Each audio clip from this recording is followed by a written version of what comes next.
Hello, everyone, and welcome to the Buffalo Bills Postgame, brought to you by the Nickel City Mafia YouTube channel. I am Mike Thornton, and joining me, as always, Mr. Jake Podger. Jake, how you doing? How was your Christmas, man? It was amazing, Mike. I'm actually wearing one of the presents I got. It's a Josh Allen, Wyoming jersey. I absolutely love it. Felt it was super fitting to wear this today. Obviously, Josh just played out of his mind. I've never been so happy to just have a quarterback that can, win us a Super Bowl, win an MVP, maybe a few here and there. I'm pumped. And I want to show you something else that I got too. Special thanks to Big Al for both of these gifts, actually.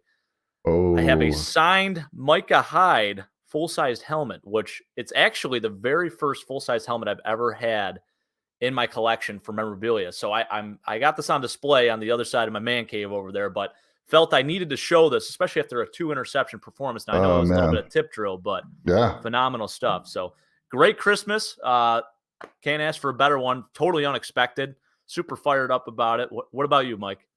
Oh, yeah, we had a great time. We had my family over.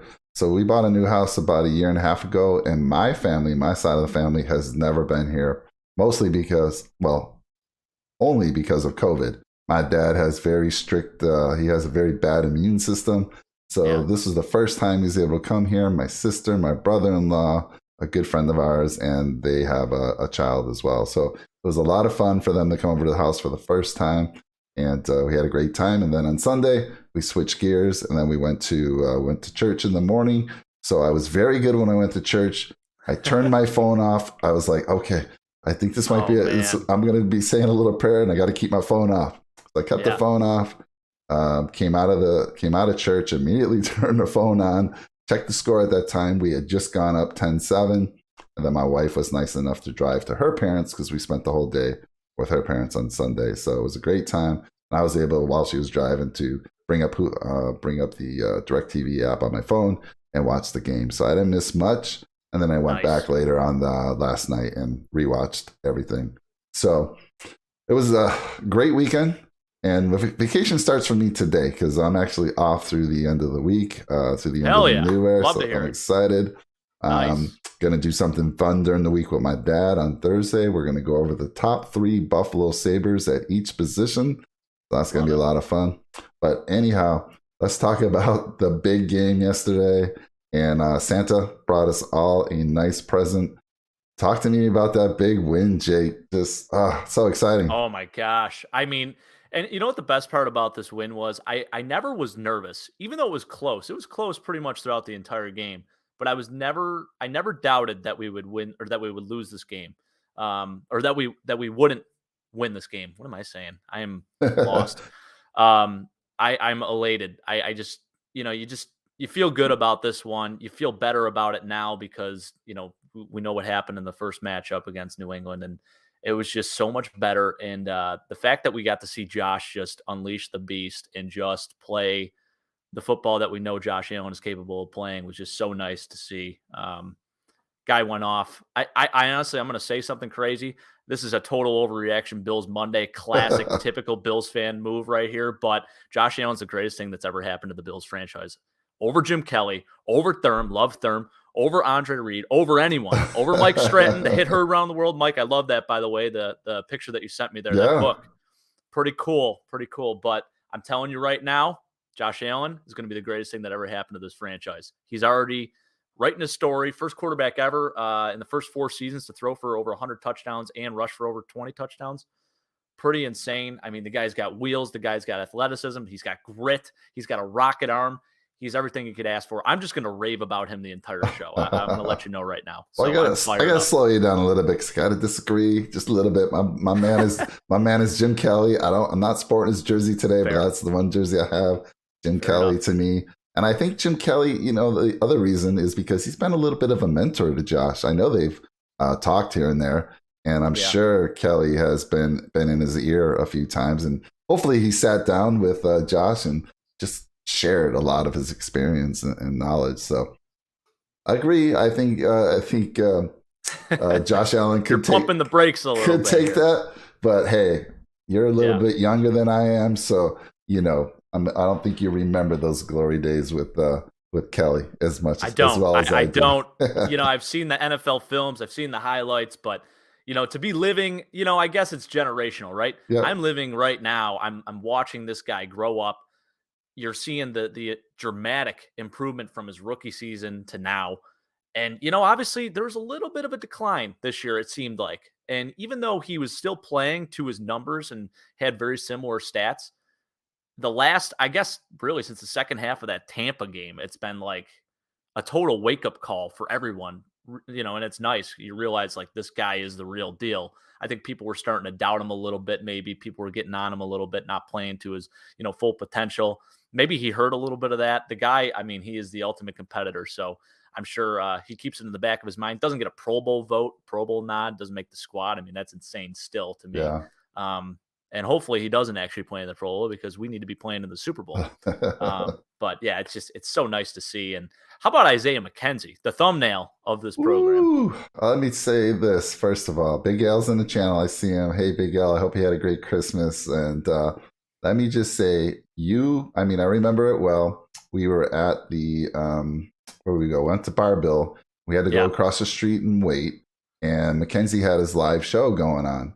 And your dad took the mic and he's like, I want to see more of you, Isaiah. Why can't we get more of you on the field?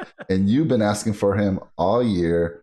And he gets a chance. Unfortunately, it was due to COVID reasons for other receivers, but he gets a chance. And oh my God, did he step up?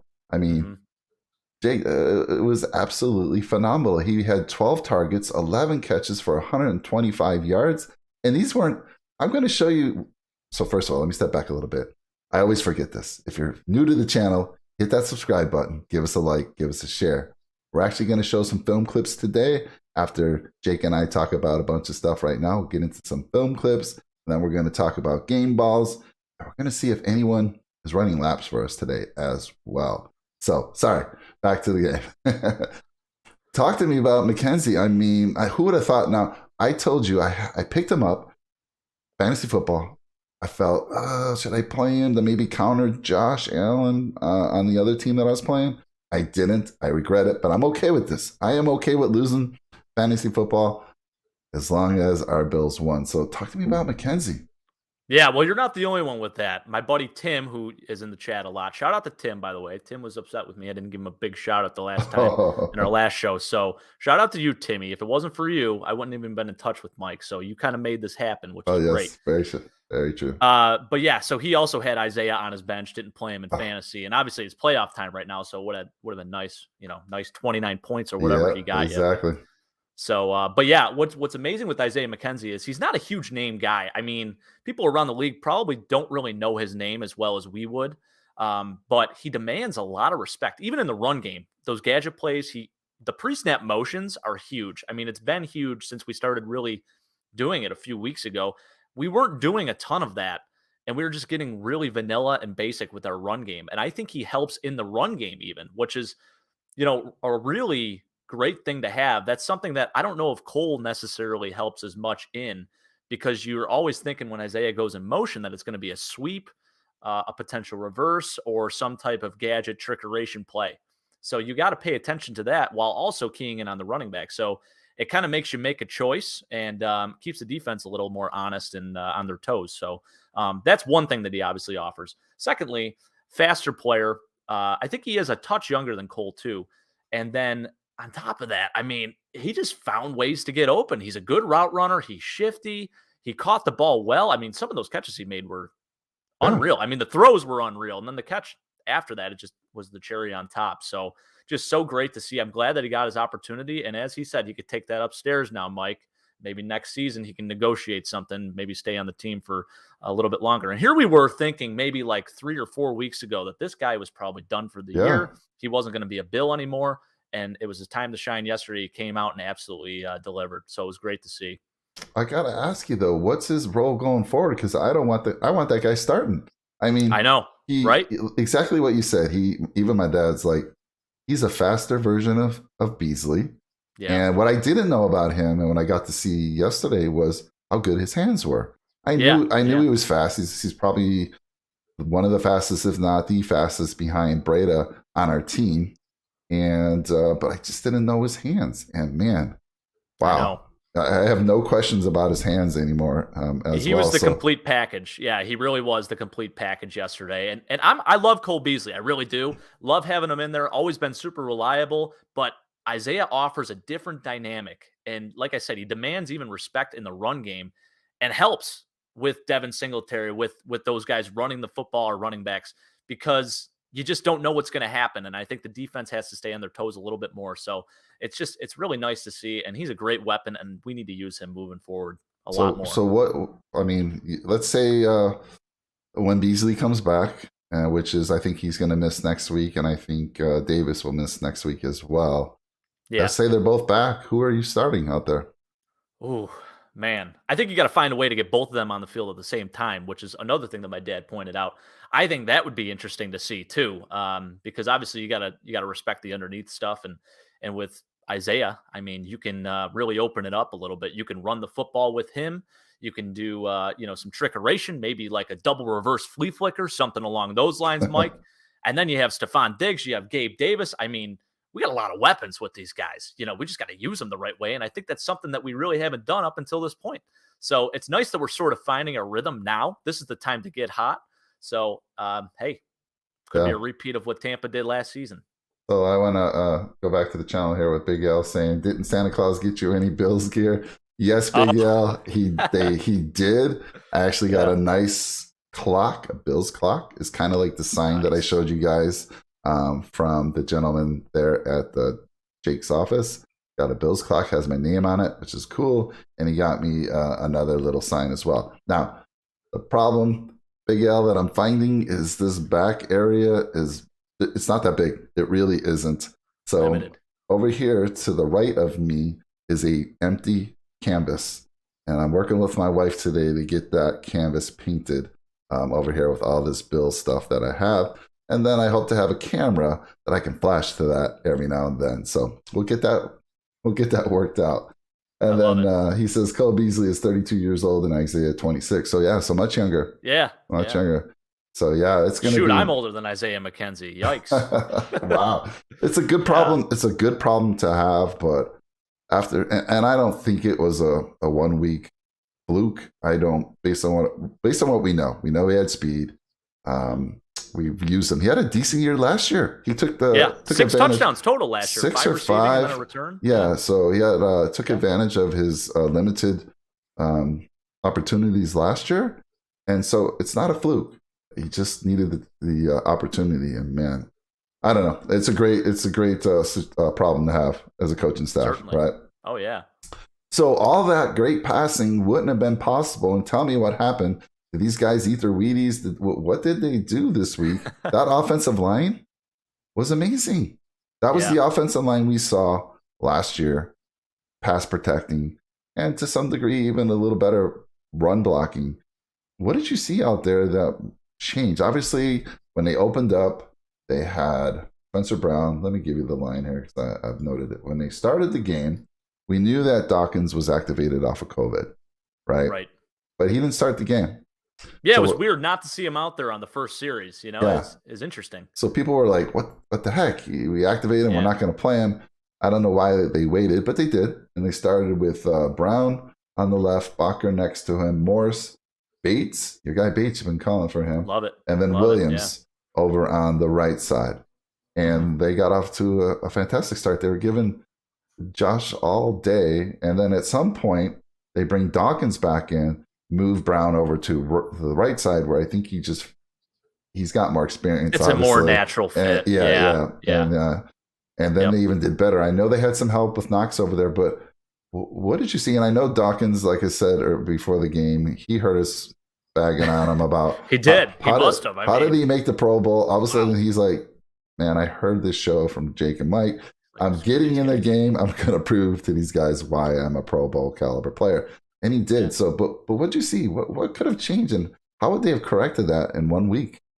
Well, I don't want to discredit the line play, but they weren't really rushing a whole lot either, New England. I think they had to stay a little more honest. Guys had to stay home a little bit more. They weren't blitzing as much because you have to respect Josh Allen. He was moving around a lot in the back there. They had a lot of design rollout plays. Obviously, we were running the football decently, much better than we did the first game against New England. So that was definitely an added piece.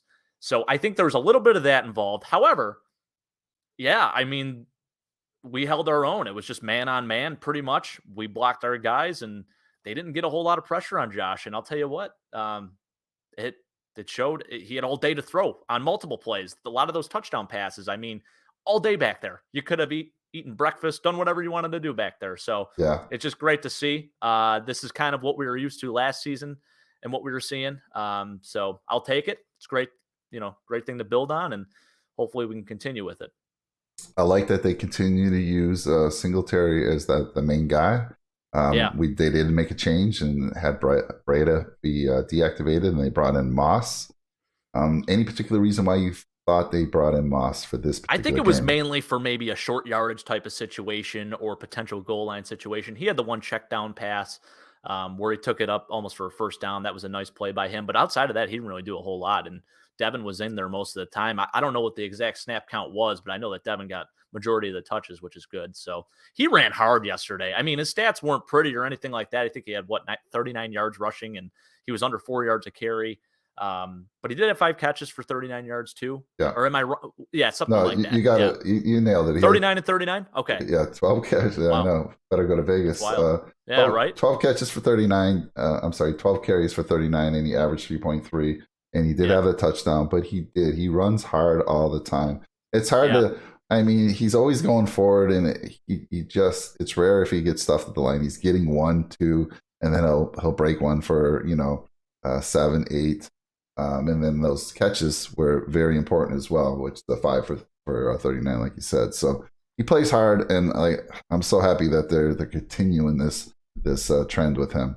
And like you said, Moss, I got a little mad at Moss because I felt like the turf monster he was about to go into the end zone, and I think he slipped. I know, and he tripped over his own guy. And I'm like, oh my God, what the heck? Get in there.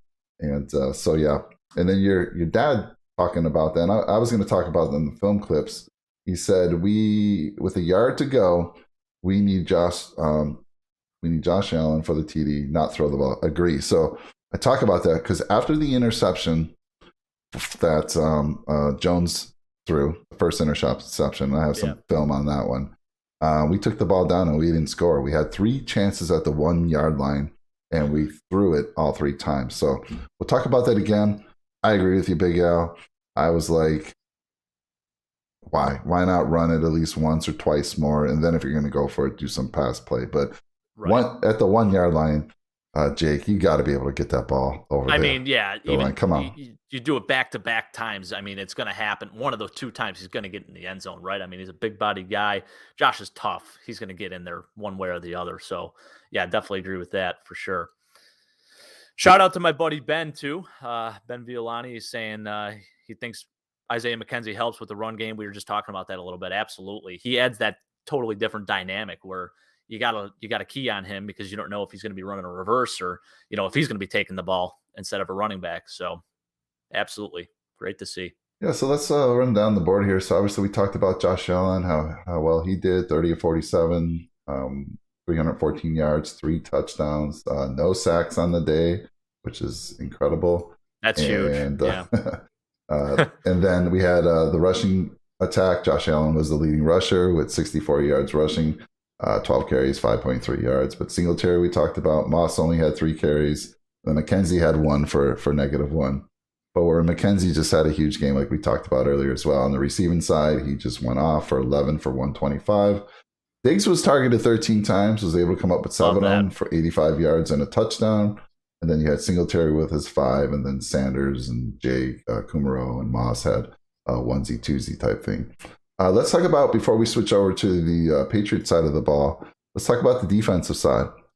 What'd you see from them? Obviously the run game is still our kryptonite with that. There was that first touchdown drive that they had, they ran an option play, which is crazy. Mac Jones, he pitched it out, and we didn't account for the pitch man a lot of times. It seemed like on that drive, so they were able to take it downfield and punch it in for a touchdown. Then at that point, I was a little nervous with the run game, but I wasn't too nervous. Like I said, I kind of felt like we were in control the entire game. We finally got to see Mac Jones throw the football, and have that quarterback battle. They had to play from behind pretty much most of the game. So I think that helped almost a little bit more with our defense played to our advantage, because we're still not great in the run game. We're still struggling a bit with that. But we were able to shut down Mac Jones, and that was the key for us. We had a couple tip drill interceptions. Love to see that. Micah Hyde, my guy, 2 interceptions yesterday. Yep. Absolutely great. I think Levi Wallace, maybe try working on getting on the jugs machine a little bit. Still, you know what? I'm not going to criticize him though, Mike. I think our corners played solid. Their leading receiver was Jacoby Myers with 6 for 59 yesterday. Shut down Hunter Henry. He had one catch for 9 yards, who I thought he was going to be a bigger piece of the offense. And he just, a couple passes thrown his way and all incomplete for the most part. So I thought we did a really nice job against the pass, which has kind of been the story of the year. We're pretty good against the pass. The run, we struggle. And I think we're still, not great against the run. Damien Harris had 3 touchdowns yesterday, 103 yards on 18 carries. So, definitely an area of weakness for us. But if we're playing with a lead, we force the other team to throw the football. That's the recipe right there.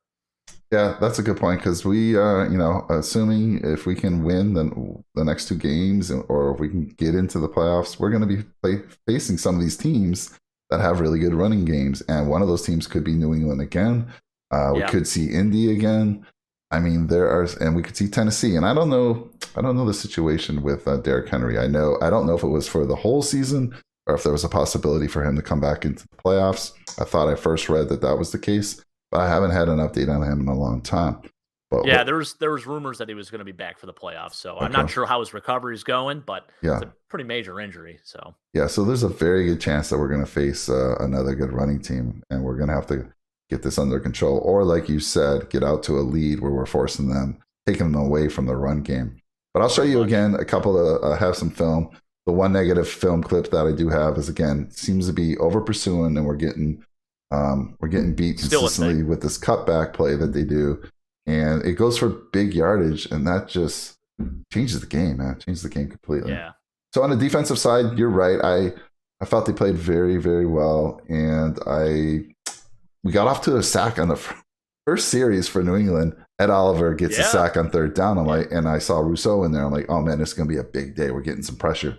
Didn't get another sack the rest of the game. Yeah, that was quiet. Yeah. I felt Although like Rousseau had the one, actually, was that the first series too, where Greg Rousseau got in the way of the deflected the pass?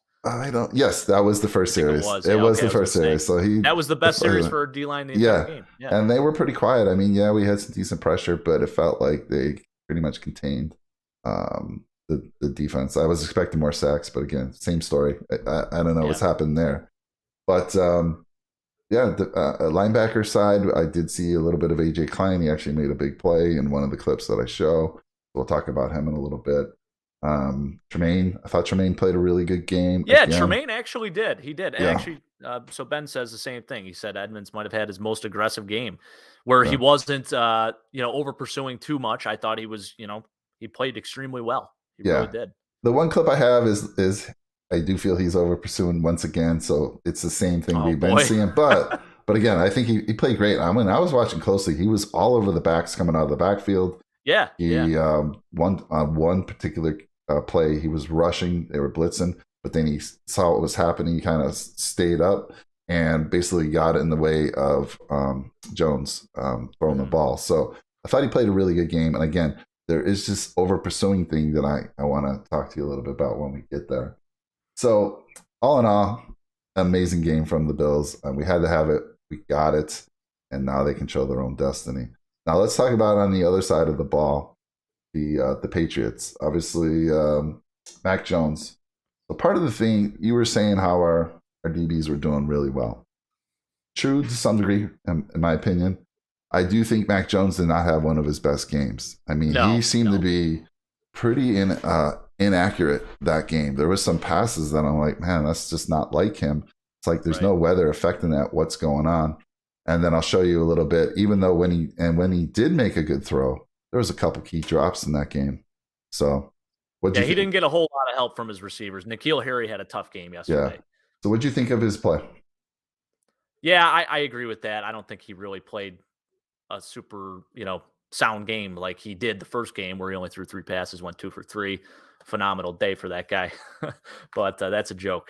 We talked a little bit about, has he reached his ceiling? Is he going to continue to get better? Is he going to be an elite quarterback? I think we saw a little bit of the downfall of Mac Jones. I'm not saying that his career's over or anything like that, but I think we saw the weaknesses that he presents. When your team's down, you're not going to rely on Mac Jones to take you down the field, throw the ball down the field, and score points. I just don't think that that's what he's built for. He's more built for like the game management. I'm going to make the right throws at the right time. We're going to win the game by playing sound football across the board. Good defense, good running game, make the right throws. And when you're down, when you don't have a lead, it's tough to play that way because you have to put the pressure, you have to put everything on the weight of the quarterback's shoulders. And it just, we saw he just didn't play well at all. I think he threw for 145 yards, 2 interceptions. Not a great game at all. Yeah, 14 of 32. And definitely not a great game. Under 50%. Yeah. But I got to ask you, because you felt like, I know in one of our shows, you felt he was the best quarterback. Obviously, showing that he was the best quarterback taken in that first round. But you watch more college than I do. What type of college player was he? Do you feel he was a game manager even in college? So I think a little bit of that was masked because he had insane playmakers as receivers. I mean, he had the benefit of having Devontae Smith. He had Jerry Jeudy. I mean, he had some absolute studs on the field. So he could throw the ball down the field because these guys are getting open, by 10, 20 yards. It's insane what these guys did in college. So Alabama's system, I mean, it's just incredible. And I'm not saying he's necessarily a system guy. He might be. I think good coaching goes a long way with him. But yeah, he was able to put up numbers because he had some insane talent around him. You can't really get away with that as much in the NFL because everyone's good, Yeah. So I mean, there's a little bit of I guess regression you see with him, when it comes to him having to make all the plays, throw the ball down the field. That's where he struggles a bit. Yeah. He does. He's got some wheels. I mean, I say wheels, but he can run. Yeah. He ran 6 times for 33 yards. Sneaky athleticism. Yeah. He doesn't have the strongest arm. I have noticed that in a couple games that I've watched of his this year. But over on the running game, we talked about that already. Damien Ayers had another really good game. We got a little lucky in that Stevenson was out. So, I mean, they were the 1-2 punch in the first game. They didn't have that big guy coming in that punches in the mouth, so they had to rely on Harris, but he did a fantastic job. On the receiving side, I mean, yes, Jacoby Myers had the best for them, 6 for 59 yards. Again, no touchdowns through the air from that team at all. Bourne, who got activated right before the game, coming off COVID, played a little bit, wasn't a factor, 2 for 33. Yeah. And like you said, Keneal Harry, he had 2 catches for 15 and Hunter Henry for 1. So on the passing side, we really shut that down. Again, a little bit because of our pass defense, and then a little bit, I just think that Mac Jones just was off for whatever reason. Yeah. And then on the defensive side, Jake, I got to say, man, when you don't hear Matt Judon getting a sack on Josh Allen or anybody, right? I mean, it's a fantastic day. I think a lot of people lost some respect for Matt Judon yesterday. He had a couple of dirty plays that, happened throughout, and I think he was just really frustrated. I'm not sure what he was so pissed off about, but he just seemed like very, very upset. I mean, he's not used to losing, I guess. Maybe that's what it is. Yeah, I mean, he's a competitive player, but yeah, we handled him pretty well. Same with Kyle Van Noy, and it just felt like, and yes, I have a clip of where you're going to see a nice pass from Josh Allen to Mckenzie, but you'll see in the play one of those frustrations that you talked about where Judon pretty much just grabbed Knox and threw him to the ground. And it was basically a free play. Josh went deep down the field and hooked up with Mckenzie, but that play was a free play because there was a penalty. You know what's interesting too? I was talking with a couple of my buddies about this. It seemed like they really game planned for Dawson Knox, which allowed these other guys to make plays. So they really put a lot of emphasis on guarding Dawson. I mean, he only had 1 catch for 11 or 2 catches for 11 yards and a touchdown, right? He had the 1-yard touchdown on the. How about the shovel pass, the Brett Favre shovel pass that Josh put out there a few times, the Stephon Diggs one, and then the touchdown to Dawson Knox, just fantastic. I mean, love seeing that. Knox had the 2 catches, like you said, in touchdown. He had a third a second touchdown was called back on one of the drives. Yes, but you're right. Yeah, 2 touchdowns on that drive called back. The one, well, not really called back, but Yeah. Yeah. Both those shuffle passes, I believe, are on that same drive. And Yes. one of them was just the beauty to Diggs. That was incredible. And then he he's got some like, nice yak. Yeah. he's like, hey, I kind of like this play. Let's go to it again on I think it was a 4th down play. So again, I did like the fact that we've been talking about this all year. Sean McDermott being aggressive. Look, we played Madden football, and for those on the channel, punt. right? We didn't punt. This is the first time any team has not had to punt against a Bill Belichick team, right? Or is it the Patriots in general? No, that's correct. No, it's a Bill Belichick coach team. Wow, that's amazing. So the way we were able to do that, we had to go for some 4th downs a couple times. We were 3 or 4 on 4th down, and I loved it. We were aggressive, and we've been asking for that, and McDermott came through. So super excited to see that. Yeah, hats off to him. I mean, it's like night and day, the coaching performance for everyone across the board, not just Sean McDermott, Leslie Frazier, Brian Dable. Play calling I thought was pretty good. You would have liked to see a few things. I think maybe it's almost one of those things where you don't want to show too much because you want to keep some of those in your pocket for when it's playoff time. But we did enough, and we won the game. And like I said, I felt like we were in control the entire time. You just knew we were going to win that game, even though it was close for the most part. I did not. I did not have that same feeling. I was nervous. I did. Maybe I did have a glass of bourbon when I was watching, so maybe that's what it was. Oh man! Every time we'd score, we'd get up by a couple. I'm like, I'm feeling comfortable. They come right down and score again. Next thing I know, they're within 5 points, 6 points. I'm like, oh my god, please! I don't know, Mike. I was coasting. I'm like, oh, gosh, you're like, no problem. Good, I could just, I don't know, just the Bills' luck, So especially this year, I'm like, oh man, we played such a good game. Something's gonna happen, go against us, but it never did, and I'm glad it didn't. Big Al saying, I think the Bills are starting to peak at the right time. Ever since that second half against the Bucks, something has clicked, something has changed. And you're right, I totally agree. And then he says, last time no punts was 2005 for the Pats. Okay, maybe. Yeah, where did I read that? Then? I read it too. Yeah. I read it on social media, so maybe somebody had their facts wrong there. I don't know. Yeah. We'll have to check that again. But we were worried. We talked about this in the pregame. I was like, oh my God, Matt Judon against Spencer Brown, especially after the game he had last week. Oh, I know. This is going to be a train wreck. And man, after the first quarter, I'm like, we got this. I don't know what we've changed, but I'm feeling comfortable. And every time Josh dropped back, he felt comfortable he was going to have time. They got to him a few times, put some pressure on him. But for the most part, my goodness, what a night and day change. So, and then we didn't get to face Duggar last time as well. I was super worried about that.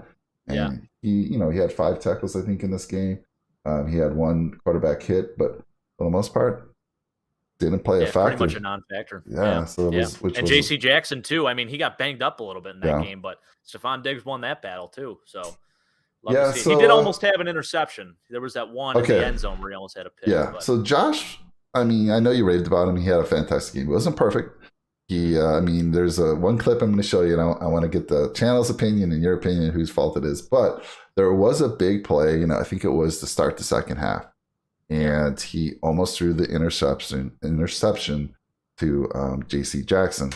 And Diggs is right there. Afterwards, Diggs is like, throw it to me here. What are you doing? Throw it to me. Throw it inside. So, he only had maybe one other play like that I was questionable. But for the most part, he was smart. When he did get in trouble, he didn't force it. He threw it out of bounds or threw it out of the end zone. He didn't do any of that, just throw it up for grabs. And so I thought he played really well. He made a couple throws that you normally don't teach or you don't want quarterbacks to make, where you run right and throw it back against the grain. He made my gosh, there's only a select few that can do that, and he's one of them. It's incredible. You never throw across your body. That's one thing that you're taught, but this guy's arm strength is just next level, and just unreal. And then he said Ike was blocking very well. Yeah, very sad news about Ike. I don't know. Is it season ending? Do you know? I think it is. Yeah, I'm pretty sure it's a torn Achilles, so that hurts. Anything with Achilles is bad, but when it's torn, that's a long process. Did that happen? That happened early in the first quarter, like the second series or something like that? Yep.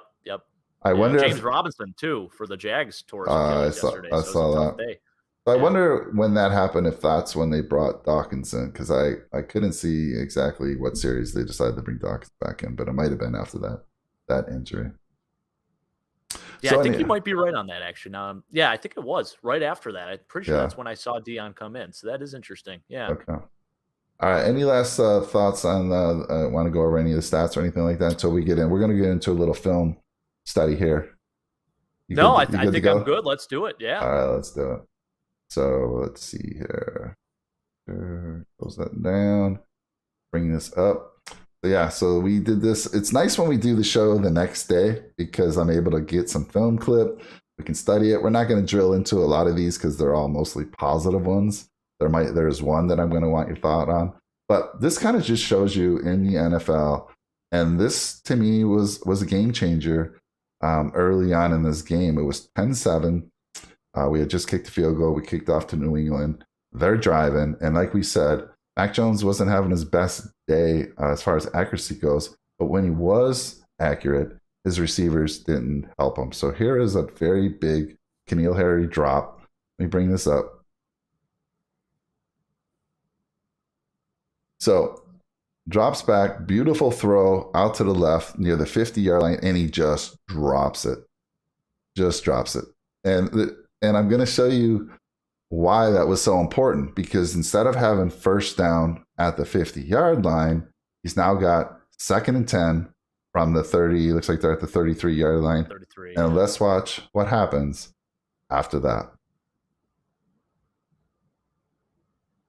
So I've slowed all these down a little bit by 85%. So if they're a little slow, that's why. But you'll see drops back, deflected by Klein, deflected by Neal, and then the pass catching skills of Micah Hyde come into play. Oh, I love it. Just find it, baby. A little tip drill. Yeah. So let me give you a little different angle on that particular play. It was beautiful. But I want you to kind of see, as he's throwing the ball, you're going to see A.J. Klein make a beautiful play and deflect it right there. So he deflects it. Yeah. And I know, Jake, you're watching this. You're like 11 seconds delayed. But that's okay. Going a little slow. So he deflects it. Saran Neal deflects it. So we're playing a little volleyball here. And then you'll see Micah Hyde showing his pass catching skills. Beautiful. So you'll see what a big game changer, right? There could have first down at the 50-yard line, going in to maybe either tie us, on a drive right after we had kicked the field goal. That's a huge play. Now, unfortunately, on that series, we get the ball back, and this is the one we were talking about early. We drive down to the 1-yard line. We have 3 shots at the 1-yard line to come away with nothing. So that was a little bit of a bummer. But again, you can see Mac wasn't on his best game, but something so simple, that catch, if that's made, who knows what happens on that drive, and we could have either a 10-10 game or they could go in and take the lead. But that was a huge game changer. And even though we didn't, right? That's a very good point too. Yeah. What was the time left on the clock with that when the strike was happening? Let me go back to the one before it here. So it was when the interception happened. It was in the second quarter with 8 minutes to go. Okay. So it's early on. Like I said, we had just kicked the field goal to go up 10-7. We kicked off to them. This was their the drive after that.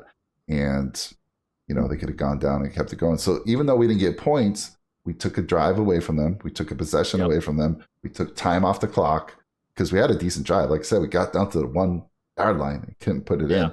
And we can't have that happen. But it was there was a lot of other positives that kind of put that to the side. And I think there was a big drop by Mr. Sanders on that particular drive. Do you remember that one? It was like the 4th down call. Yes. And he dropped it in the end zone. That was a perfect throw. Perfect throw. I'm sorry. You got Emmanuel Sanders had a tough one. You got to catch that. He had a tough game yesterday. Yeah. All right. Well, let me go now. So again, simple things, but these are the little things that just can change a game. And I thought that was one of the big ones. I want to show you another one where we didn't get a touchdown. We had to settle for a field goal. And this is the wide open play to Jake Kumaro. And I want to ask you your thoughts. Again, I always tell my son, if it touches your fingers, I was always taught this as a little kid. If it touches your fingers, you're the one to blame. But I do think Jake's got to take some of this. See, I call him Jake. Dang it. I do think Josh has got to. Jake Kumaro, Josh Allen, Jake Podger. I love it. Oh, my goodness. I do think Josh has to take a little bit of blame. So let me bring that up on the screen here. All right. There we go. It's a great call. They're at, put a pit in my stomach. They're at the 25-yard line. Beautiful roll. Rolls to the left. Throws. I'm going to slow it down there. I'm going to pause it. There it is. Wide open. You don't get any more wide open in the NFL than this. And then there he is. He has to stretch for it. Seems to get possession. Pulls it to his stomach, but then when he hit the ground, it came out. I'm going to show you a second angle on that, which is even better. There we go. There you go. He definitely has to reach out for that. This is a great angle, by the way. Look, he secures it with the left hand. Looks like he's going to be good. Hits the ground, and then it comes out. And then there's one last one. There it is. Stretch. Comes out there. So talk to me about, all right, obviously you were a receiver. I'm sure I wasn't a receiver, but as a young kid, I always heard, if it touches your hands, you're to blame. But to me, Josh has got to throw a little bit of better pass. Could have made an easier throw. Yeah, I mean, yeah. This kills me to watch over again because it's wide open. I mean, wide open. Yeah, Josh could have made it a little easier on him, but it touches your hand, you got to make the catch. That's what separates him and great receivers. I love Jake Kumaro. Don't get me wrong. I think every time he's touched the football, he's caught it pretty much, except for this time. Yeah, and he's great on special teams. Just a tough missed opportunity. It makes me a little sick. I gotta be honest. And now I'm rewatching it. It makes me want to throw up. To his credit, though, Jake, he did have it. He tucked it in, so he basically he brought it into his body and just have the fact that he had to hit the ground, which I think if Josh throws a better pass, that doesn't happen. So he just got a little unfortunate there. So I put a little bit of blame on both of them, even though we always fair. Right? I just think, I mean, even 75-25. That's what I'm saying. 75 on Jake. 75. Josh, 25. All right. I'd love to hear what the channel thinks about that as well. All right. So all positive stuff. We got a field goal out of that. I think that's when we went up 20. Say it was. This is when we went at 20 to. Was it 20 to 10? 10 was it? No. Did they? No, it could have been 20 to 14. Yeah. Okay. Or no. 20 to 7. It was 20 to 7. Yeah, 20 to 7. Because then they come down and they score a touchdown. Right. But yeah, so this was another big play here. Something that could have changed the game. Because instead of going up by 24 to 7, you're now only up by 10? Did we say? Right. So anyhow, now not everything is perfect. Yes, we talked really good things about our defense. I want to talk to you a little bit about this over pursuing problem. And again, I'm not an X and O guy. Jake, you got to help me understand what can they do and why haven't they been able to correct this? Because when we're giving up these big rushing plays, whether they go for a touchdown or I think this one went for over 30 yards. Yeah. It just, I mean, and this is right after we scored a touchdown or we got points. I think this was right after we got points. Maybe it was right after this drive here. They go back to running the ball. So let me bring this up here. This is the Damien Ayers. So yeah, I think this is right after our drive. First down at 25-yard line. Right now, I just froze it. He actually has given the ball to Damien Ayers at the 20-yard line. Now you'll see that Tremaine Edmonds in the middle. Yeah. I think you can already see that thing's been going on. I'm also going to talk about Taron Johnson. He's just, when the snap went off, he just ran across the line following Janu Smith because Janu Smith took off left. But Dane Jackson, I'm also putting a little bit of this on him. He didn't seem to have any eyes in the backfield because you watch what happens there. As the play continues on, all of a sudden, you'll see Edmonds over pursues a little bit. And then, it cuts back. Dane Jackson, I'm like, Dane, were you not looking in the backfield at all? So again, that's where I think Dane's going to learn. This is a little bit of inexperience where you have to, yes, you got eyes in the backfield for sure. You got to be thinking run. It's first down too. So, I mean, they've been running the football pretty effectively at this point too. Yeah. Yeah, that's So let that's me tough. let me bring up a different angle on that one here. This is kind of a better angle. You'll see Edmonds is in perfect position, and I know you're a Yep. little delayed, Jake. So I'm going to hold that there for just a Okay, little bit. this is a good All angle. right. Yeah. So this is perfect. You'll see where Edmonds is perfect. You'll see that Milano, I believe, holds his ground perfectly. He stays where he should. But Yep. let's watch it now. Let's take this a little forward here. So there's a snap. Immediately, Edmonds, right at this point, he gives the ball to Harris. And you'll see already that, Tremaine has kind of left that left side vacant there. And he's over pursued just a little. Yeah. And then here's Dane Jackson. I want you to watch. He's down on the bottom left. Yeah, he It's like, follows him. do you not even see that there's the handoff happen? Like, where's the eyes in the backfield? Just a little bit. He is following his receiver too. Right. I understand that, but I feel like a lot of the great corners kind of are looking back a little bit to see what's going on. But he obviously didn't see anything, and he runs right by this, and then boom, off and running goes Damien Harris. So again, the over pursuing problem that we keep getting gashed for, and teams are seeing this. Is it because we're running mostly a nickel that they're able to take advantage of this, or what do you I think's think a going little on? bit. Yeah, when you see that, usually, the Patriots like to play big body football, hat on a hat football, especially. So when you see that, you think you could take advantage of it. You got bigger bodies up against these majority of the players in the field are defensive backs, right? So it's like, why not take advantage of that look? And we've been known to over pursue against other teams, and typically it gets us in a lot of trouble. So great job by Damien Harris too. I mean, good vision by him to cut it back like that. I'm not sure if it was actually designed that way, if it was supposed to be a cutback run, but great work by him too. I mean, that's just a really nice job by Well, the Patriots the there. one that he took to the house in the first game against us was also a similar cutback. I mean, Yeah, remember I showed that lane yeah. that you could drive a car through. Yes, I you mean, literally could drive a car through that. Yeah, that wasn't quite as big as that gap, but it was yeah. the same similar run where he cut it back. So I feel like teams know this and they're taking advantage of it. And I don't know what we can do to stop that. They do a really nice job. I mean, some of the plays that New England runs, it's just very good execution with their running game. Just out of I formation, nothing crazy, very basic stuff. Yeah, Stuff that you want to probably show a youth football team. You know what I mean? I mean, it's just really a nice job.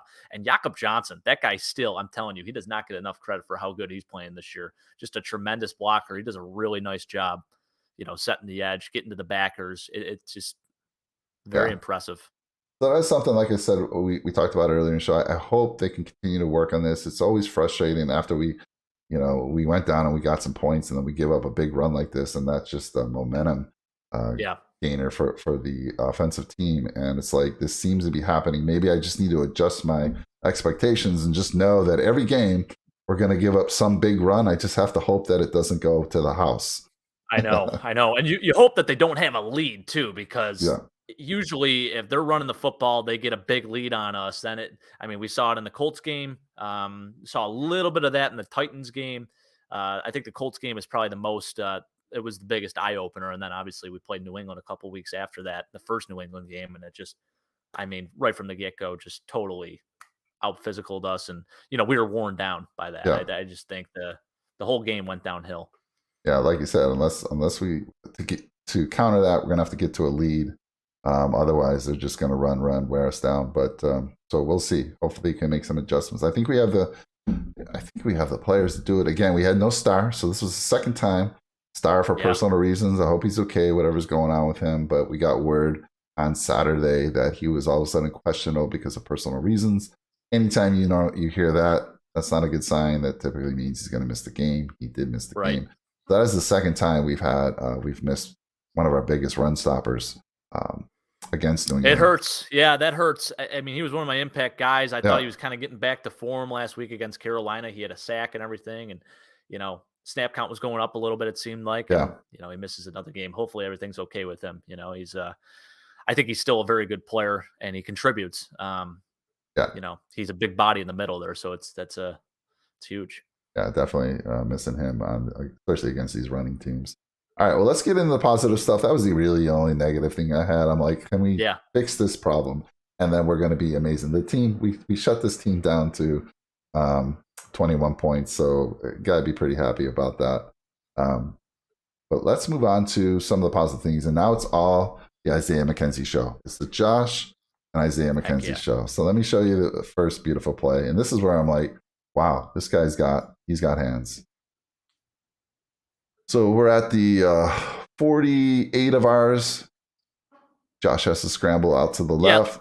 Real quick, let's talk about that. The average starting field position for the Bills, that was a huge, I guess, game changer for us as well. I mean, the fact that we started with the ball pretty much almost in New England territory every time we had a possession. I mean, that certainly that's a helps good point. A lot. So same as the first game, but we didn't take advantage of it. It was exactly the same as the first game. I mean, I don't think the starting position was, but we were always had favorable field position. Now, I want you to, I'm going to slow this down a little bit. And this is one of the Matt Judon frustrations, I think. So Dawson Knox is out there on the left and he's blocking Judon. And I'm going to try to freeze this at the right time. But so on this play, this kind of ended up to be a free play because Judon grabs Knox and just throws him to the ground. Just throws him to the ground. And immediately, the ref's going to throw a flag here shortly. I love it. And then you'll see the flag was already out when it gets down here at the ground. So you can see there's a flag on the play. Yeah. And that was Matt Judon tackling Dawson Knox. So that was one of his frustrations. But what an amazing catch by Mckenzie. And not only did he have to get airborne, it was not an easy catch at all. So fantastic. That was another big play. We're at 20-14 at this point. I think this is on the drive where we go in and we score. I have to ask you this question, which so they went for 2 on this play. After they scored a touchdown, it was 26. They end up going for 2. Did you like that call? I did. It makes sense. It's basically it's a 14-point game. Regardless, it's still a 2-score game. So why not make it a 14-point game? Make them get the extra point instead of having to be a 13-point game. I mean, I think it makes the most sense to just do that. It's a 2-score lead, like I said, regardless of how you look at it. But I'd rather them get 2 touchdowns, have to kick an extra point each time, instead of 2 touchdowns and one of them needing to be an extra point. The other one, you just tie it up. So I like the call. I love the aggressiveness. Again, the aggressiveness yesterday. I mean, it was nice to see. Yeah, it's great. So here's another big play by Mckenzie and Josh. Now they have just come down and they scored and made it 26-21. So Jake, I'm not sure how you're feeling comfortable, but at this point I'm like, oh my God, is something crazy, something bad going to happen? Because it's 3rd and 10 at our 25-yard line. And I've got it stopped so that you can see where the CBS had a little pointer over Diggs, or like pointing out where Diggs is. But let me see if I can reset this a little bit because it was pretty cool. You reset this. All right. So out on the right there, up at the top of the screen, Mckenzie's up there. He's got his hand up, and Josh is looking right at him. Right? So what you're going to see on this play, 3rd and 10, crucial play of the game, he's going to just kind of come towards Knox a little bit and then take off and do a crossing. Crosses over, and then Josh finds him. So let's watch that real quick. There he goes. He starts to run towards Knox. Snap, and then he crosses over. Josh has plenty of time. Beautiful. Beautiful throw. Mckenzie, another big play. So that was just a great play. And again, the offensive line gave him time. On a 3rd and 10, you can see that, it looks like they were bringing some heat there, but the line gave him time, and it was just a great play. And I love it. I love that in this frame that I'm showing right now, Josh is looking at him, and he's got his hand up, almost saying, come on, man, they can't stop me. Go to me. Go to me. So then let me show you probably the best catch of the game by far was another one. So this is right after this play. They go back to back. All right. So he makes that great play. And here we go. We're going to look at the final clip that I have. So we're at the 42-yard line. This was right after that play to Mckenzie. We're going to go back to him here. Now, you want to talk about a drop back? Let me freeze it right there. Josh Allen is 12 yards behind the line of scrimmage. You want to talk about a serious drop back, right? Unreal. He's getting a little heat. A little bit of Finally, pressure. lets it Yep. go. Fires it. I mean, what a cannon. What a cannon. I just marvel at Josh Allen's arm. And then laying out. Now, he was a little dinged up because that ball hit him in the gut, but it was clear. I was a little worried that maybe it hit the ground, but no, he secured it, made the catch. Man. And I got to tell you, what a game. What a day. I'll tell you what, Mike. This is just like football porn right now. Not to get graphic. This is just beautiful. It is. Yeah. I mean, just perfect. Just freaking perfect. Gosh. Aren't we lucky to have this guy as our quarterback? I mean, seriously. Holy crap. No one else is making that throw.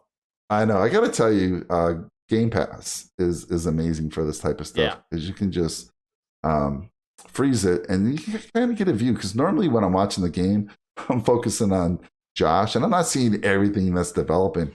To have these angles, you kind of see everything that's going on right now. This is kind of like sitting in the nosebleeds at the stadium at the 50-yard line. You see everything developing.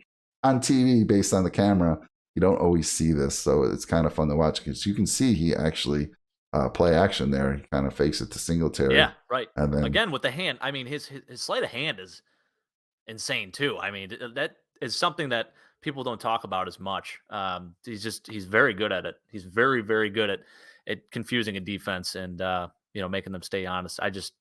Just unbelievable. He had such a good game yesterday. Isaiah McKenzie too. I mean, the catch was incredible. Throws incredible, catch is incredible. Just a thing of beauty. But it does crack me up that he goes back 12 yards. I know, right? All the way to the right side of the field. How many air yards did that travel? Right, I mean, it's just like. And then he throws it back to the left. Yes. Yeah. That's insane. Unreal arm talent. Unreal. Anyhow, so as we said, Mckenzie and Josh Allen, unbelievable game. And the whole offensive line, I mean, unbelievable. And there you are. If you look at that shot that I have up on the screen right there, who's blocking out there? That is Mr. Dawson Knox. Yep, Dawson Knox. So they were talking about him, and the announcers were that he had been doing a great job blocking. Obviously, we knew we needed to give the offensive line some help. He did that, and then he was rewarded. Yeah, he was the only active tight end, too. Yeah, and then we rewarded him later in the game with that nice little shuffle pass touchdown. Yep. So cool stuff. Nickel City Mafia bringing you some film. It's always cool when we can go the day after. It fires me up. Just fires me up. I love it. There are so many other things I could have brought in. I captured so many clips, but I had to keep it down so we didn't run like a 2-hour show. But fun stuff there, and it's great just to kind of see everything that's going on the field at that point in time. I still can't believe he's 12 yards back. Unreal. I mean, gosh, it's remarkable. I am in awe with some of the throws this guy makes. It's just like it's next level. This is why, I mean, he's the greatest thing that's ever happened to this franchise, Mike. I'm just saying it. I'll tell you what. So somebody, Big Al just saying it, got me nervous when he held the ball out away from body.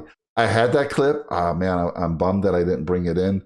And yes, that was that 4th down call when Josh Allen took the snap, went to the left. Remember that? And he does. He likes to hold that ball. He does that a lot.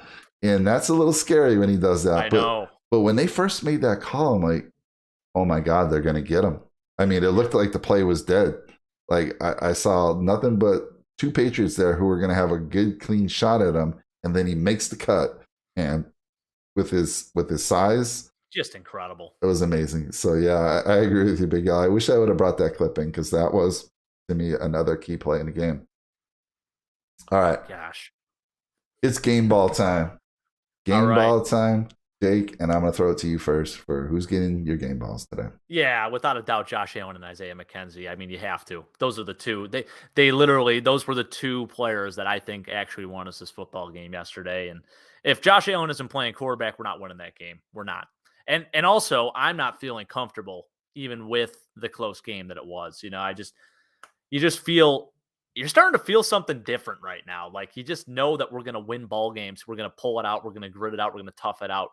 And that's a good feeling to have. We're in December, late December here, getting into playoff time. We got Atlanta and New York on our schedule next. So, 2 games that we should not overlook, 2 games that we should win. So nice confidence boosters going into the playoffs too. Yeah, so we can't overlook any of them. Like, look what happened to the Chargers yesterday. They're taking on, was it Houston that upset them? Yep. unbelievable. Week to week, you always seem to see somebody gets upset in the league. It's amazing to me what's going on. And Texans may have found their guy too with Davis Mills. He's been playing really well lately. I think so. All right, so was that it for you? Was that on your game balls? Yeah, I think that's I'm gonna give a game ball to our coaching staff too. Sean McDermott, we talked about it. Just the aggressiveness that he showed yesterday, the willingness to trust his players in tough situations. I mean, we didn't punt the ball once, Mike. Love to see it. Matt Hack had to get a picture with Josh Allen at the end of the game just to make sure that, he thanked Josh for not even, basically he just sat and watched a football game yesterday. So front row seats, you can't beat that. Yeah. Also, I want to give another shout out to Matt Hack. So my baby daughter, we got gifted a jersey. It was basically a hand-me-down, and it was an EJ Manuel jersey. So he wore number 3 with the Bills. So, I'm like, I'm not going to let her wear an EJ Manuel jersey to this party that we went to yesterday. So we took some duct tape, wrote on the back Hack because he's wearing number 3 now. So probably the only person in America with a Buffalo Bills Matt Hack jersey outside of maybe his family. So love to see it. Oh, yes, that's awesome. Yeah. So for me, I'm being a little more generous with the game balls. I'm giving Mckenzie one. Obviously, we talked about that. I'm giving Josh one. Talked about that. I'm giving the whole offensive line one. I was going to say the O-line. Yeah. I'm giving the whole offensive line one. I'm giving Micah Hyde one for his 2 interceptions. I'm giving Ed Oliver. He had the only sack. Just the guy is a beast. He just keeps bringing it every week. And then I also gave McDermott one as well. Nice. So I agree with you on that one. All right. When you have a game like this, it's pretty difficult to find anything to talk negative on. But do you have anyone that you're going to make run laps this week? I guess the only one I can maybe say is Daryl Williams. And that's just because he was downfield a few times when he shouldn't have been. He got flagged for it the one time, and it hurt us because it was a touchdown. I think that was the Dawson Knox touchdown, actually, where he was an illegal man downfield on that play. Oh, yes. So he's had a tough up and down year this year. I mean, more downs than ups, unfortunately. I'm not sure what happened because I think last year he played so well, and they kicked him inside. You could tell he's sort of lost a bit of a step. I think he's still a solid player. I think out of anyone that you could say anything negative about, he stood out the most. Emmanuel Sanders also didn't really have the best game. He had that drop touchdown pass, and that hurt a little bit. But I think he's still banged up too. So first game back from being injured. So give him the benefit of the doubt. But I would say if there's any two, it's probably them. And that's all I got. All right. So I did agree with you on the Sanders. Definitely, you can't. A guy with that what do I want to call it? That experience, a veteran on a key situation like that, you got to catch that ball. I'm sorry, you got to catch that ball. And then I also think he had a penalty on another play down the field as well. So definitely Sanders. I initially had Kumaro on this, but now that I can't blame him 100% for that catch, so I'm not going to put that on him as well at all. So I'm dropping him off this. He's not going to run any laps. Go home and enjoy your family, Jake. And then the one guy. Now, all right, this is not going to be very popular. So maybe you heard the same story. So early in the week, Stefon Diggs, I heard a story where he went to a McDonald's. Did you hear the story? No, I didn't actually. I don't think so. So he went to a McDonald's, and I don't know which one it was, and it was on social media. He basically, whoever was working that shift, he gave $200 to. How cool, right? All right. So thank you, Stefon, and thank you for all the players for all they do for people. Heck now, I'm putting Stefon Diggs. I'm making him run a lap, a couple laps, maybe just 2. I know where this is. You know where this is going to. The touchdown in the end zone. Oh yeah. And I don't know what you. Shut the bleep up. Nobody knows what he says for sure, but it the heck sounds like something bad. So I'm just saying, keep it classy. I know when you're in a game, I'm a very competitive person myself. I know you're not thinking straight, but there are kids in that end zone.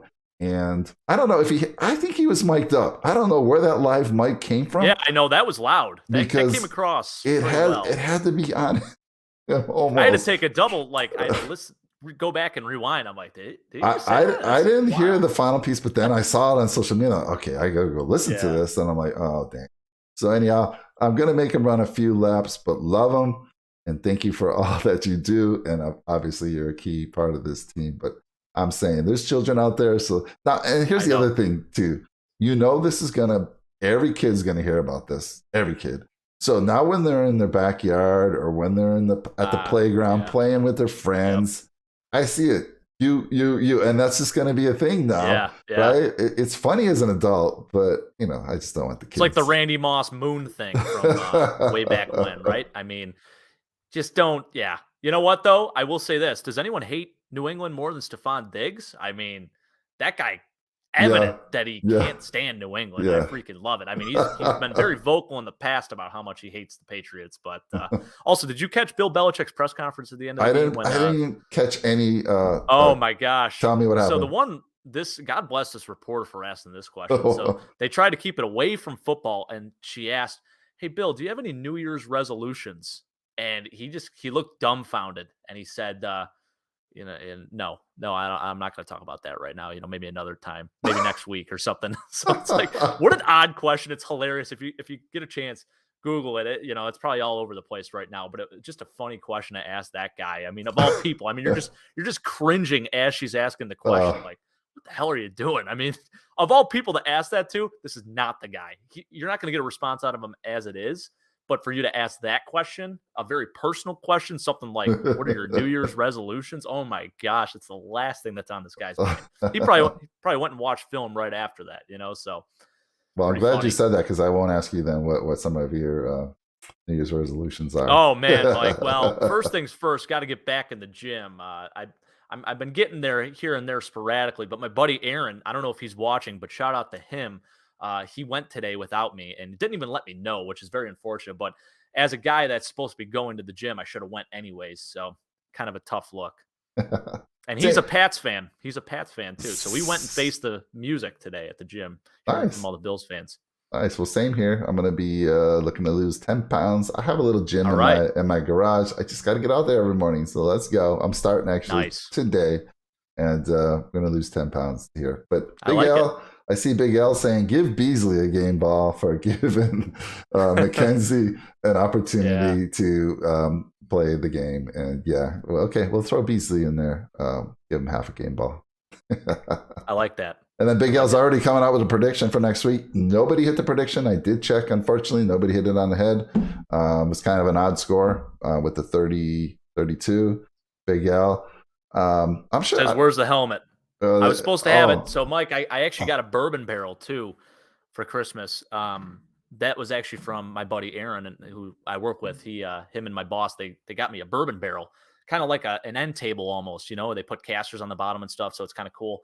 I tried rolling it over, but it's just the space in this area is kind of tough, and I forgot I had to move a few things to actually roll it over, and I'm like, I just don't feel like doing it. So I brought the helmet over here. I was going to have the helmet positioned on it and the backdrop, make it look nice and pretty, but still showed it off a little bit. So, So I don't see Zach out there. So Zach, this is for you. My nose, my nose always runs.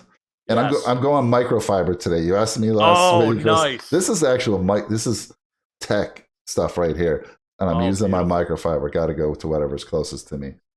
Nice. I like it. He cracked me up with that comment last week. It was so funny.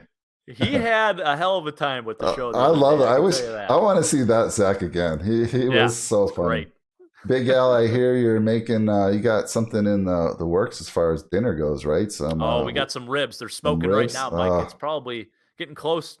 I would say probably in the next hour or so, probably take those suckers out and feast a little bit. So I'm excited. Is the wife getting off in time to be able to join you guys for dinner? I think so, but she's not a huge barbecue fan, which is insane. I guess opposites attract, because I am like all about smoked meats. I freaking love it. She likes steak, but she combines it with a salad, so she does steak salad. I'm like, I don't know about that. I mean, if you're going to have a steak, just eat the damn steak by itself. But hey, to each his own. It's great stuff. So you were saying earlier that helmet is your first full size helmet, right? I'm sure you got a lot. I even have one. You can kind of barely see it here. Believe it or not, that's Jim Kelly signed miniature helmet right there. Nice. So Yeah, I do see that. Okay, yeah, I see it in the you can background barely there. see it Yeah. on the top. Oh, you can't see it because I see it on the other oh screen. yeah, Yeah. on the other Yep. screen you see it. So that Yep. is a Jim Kelly signed miniature helmet. And I don't have any Nice. full size helmets other than the one we gave away, the signed Josh Allen one.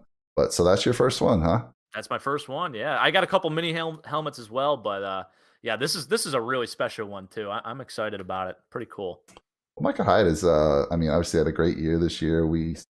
I don't know, there's just a lot of good stories with him this year. My son delivered Yeah. furniture to his house, and we had a picture of him and with Micah Hyde on there, which was super cool. Micah Hyde was very nice to my son. Gave him an autographed miniature helmet, just like Just a good guy. just a good Yeah. guy. So lots of good stories with him. So that's cool. I got to get on Big Al's Christmas list because he obviously gives out Oh some my nice gosh. gifts, Yeah, man. they're like, we're cutting it down this year, just so you know. I mean, now, I'm a dad now too, so it's like, okay, you expect maybe more gifts for the baby, but Yeah, yeah. I guess I'm still a baby in their hearts, which is great. I love Course, it. of course. Don't ever stop, please, because I love it. So What'd they get your brother?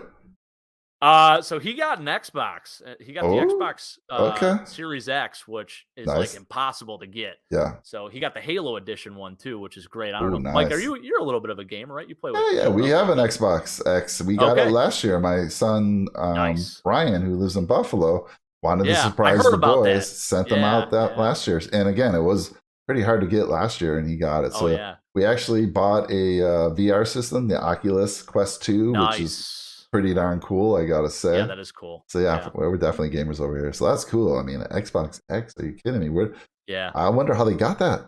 Because you can't find any of those things. You know, it was Facebook Marketplace. My dad, so he had gotten into a couple auctions, and he's having me go on these things, and we had no luck. So we finally found this guy. He was legitimate. They met at a police station just to make sure.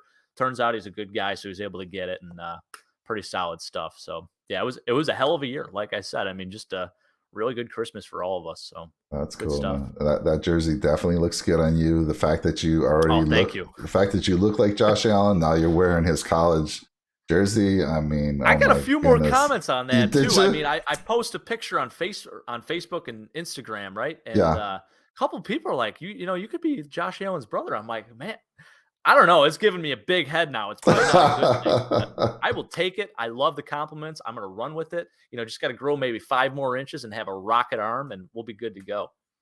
Oh, man. Well, we had a lot of people in the channel. Some were quiet, some were shy. Remember, folks, please put out those comments. Yeah, actually, I mean, we were up there in numbers with the number of people in the chat, at least. I know now. Big Al, always love your support, man. We appreciate you all the time. And I hope Mama Padre's having a great day, and I hope she had a great Christmas as well.